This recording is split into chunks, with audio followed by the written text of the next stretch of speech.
It started with a woman live tweeting along with her husband or boyfriend, these two people by chance meeting on a plane. My dream. But yeah, which would be Every great time I sit by all next to a accounts. stranger, I'm hoping he's just an attractive It's single like a male. movie script. And so the guy Yes. ended up being a very handsome guy that was the other part of the chance meeting. Well, he kind of embraced this whole thing. Those are the two people who live tweeted this.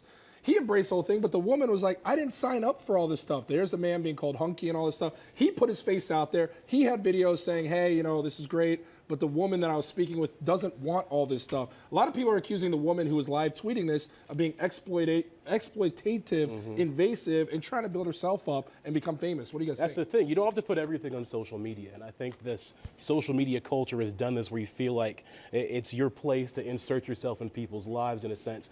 But I understand in the moment, she may have thought it was innocent. But because the way Instagram works She kept and the way we pushing though, think, B-Pope. That was the problem with Yeah. it. Like, at first it's funny. Right. But when you get off the plane, let it go. It's like, weird. The woman stayed so connected to this in an odd way and almost like kind of baited people, like, say, go out there and find out who she is. Let's find out more. It's like, But you not have your even own that. life. I feel like the issue comes down to where's the line of just doing social media. I feel like you have to do it willingly. So she's taking pictures of these people in public. Isn't that just not, shouldn't that, they didn't sign up for this. They're on a plane. They sat next to each other. They don't know what they're getting into.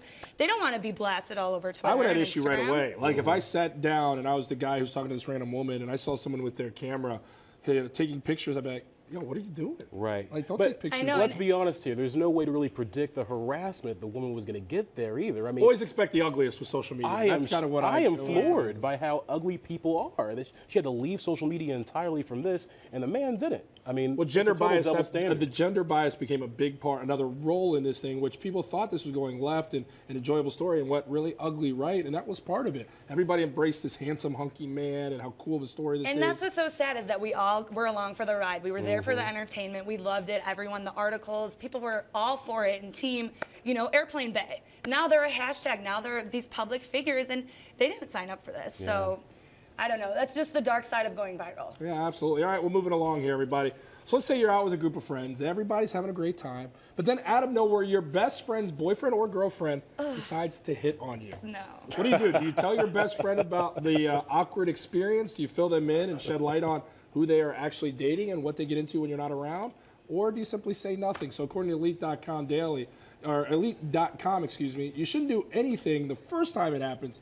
But if it happens again, you gotta tell your friend. Do you subscribe to this?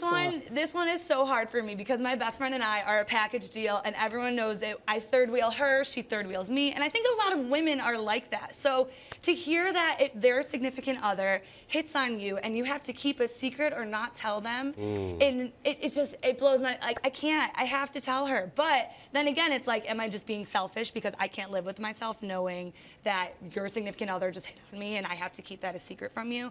I don't know. Am I going to ruin their relationship? Are they engaged to be married? What's the storyline here? Transparency is everything, and I think what you just This raised guy. right there. Come on. Do you really want to insert yourself into the relationship? Do you feel like you're doing that when you're doing this? My thing is, if this happened to me, it has happened to me. I am saying, Of course. Hold on. Brandon Of Pope course with the it has. roster. Of course it has. it's bound to. Come on, look at me. But if it happens He to always me, gets one at the desk, everybody. He makes it count. Hey, bros before everything. I'm gonna say something right away. I'm snitching. That's the way it's gonna But go. that's not even, I don't even really think that's snitching. I agree with you. Like, if something like that, and I agree with you, Chris, if something like that happens, who's your loyalty to? Like, if my friend found out that this happened from a third party and didn't hear from me, well, then our relationship's damaged. So it's one of those things where you become accomplice to something that you never wanted to be involved in. So I always go truth, no matter how small or big it may be, because that's your person. And your person's entitled to know about everything going on, no matter how awkward it is, no matter if it's an insertion into drama, bros before whatever, or whatever you want to What say. if you ruin the saying. relationship? You're okay with that? You can live with yourself? If what? You ruin the relationship. You're not No, ruining it. I didn't ruin a relationship. You're the not the person one who ruining stepped to it. me ruined There you that go. relationship, Exactly. and there's consequences in life.